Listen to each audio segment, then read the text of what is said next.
He didn't belong there. At least that's what the recruits thought. The blazing sun beat down on the SEAL training compound in Coronado.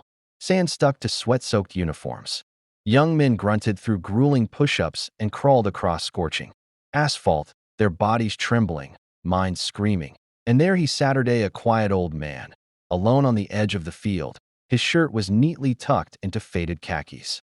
His shoes, polished military style. He watched the training silently, his eyes shaded by a wrinkled brow and a cap pulled low. A few recruits snickered. "Who's Grandpa?" one whispered. "Maybe he's lost," another muttered. Their instructor said nothing. He only glanced toward the old man, briefly, respectfully, before turning his attention back to the drills. But the whispers continued. Recruits talked under their breath, wondering why no one was asking him to leave, until recruit Logan stumbled during a sprint and fell right in front of him.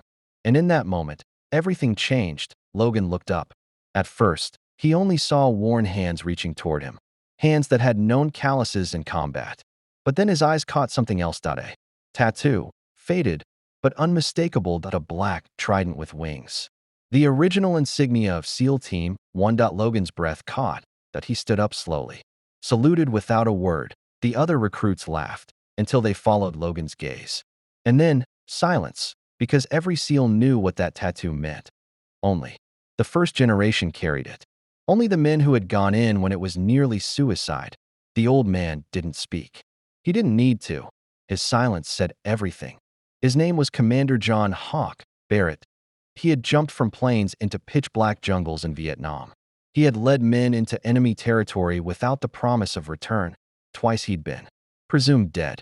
Once, he'd carried a teammate 6 miles on a shattered leg. After retiring, he vanished from public view, declined all interviews, turned down medals, because the one he cared about most never came home. Lieutenant Mark Weaver, his best friend since training, killed in an ambush they were both supposed to die in. Barrett survived, but something inside him didn't.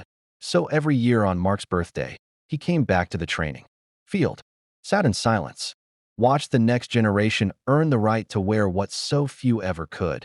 But this year was different. This year, someone noticed. The commanding officer called the recruits to attention. "Today," he said, "you've trained in the presence of one of the founding fathers of what you dreamed to become." The recruits stiffened. Most of you thought he was just an old man.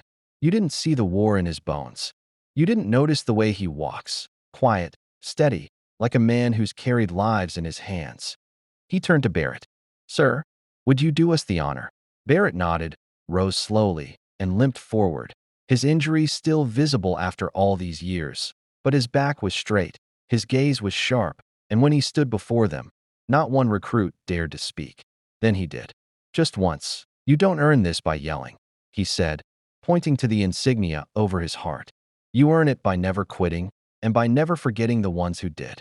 And then, quietly, he turned and walked away. But something strange happened. One by one, the recruits dropped to one knee. A silent salute, not ordered, not rehearsed, just respect, real, earned, and sacred.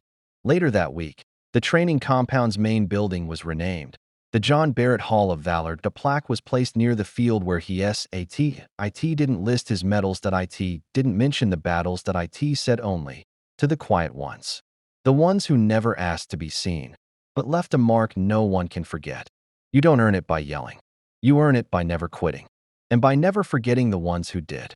If this story moved you, tell us where you're watching from. Share your thoughts below. And if you believe silent strength deserves a voice, subscribe for more stories that honor the unseen heroes among us.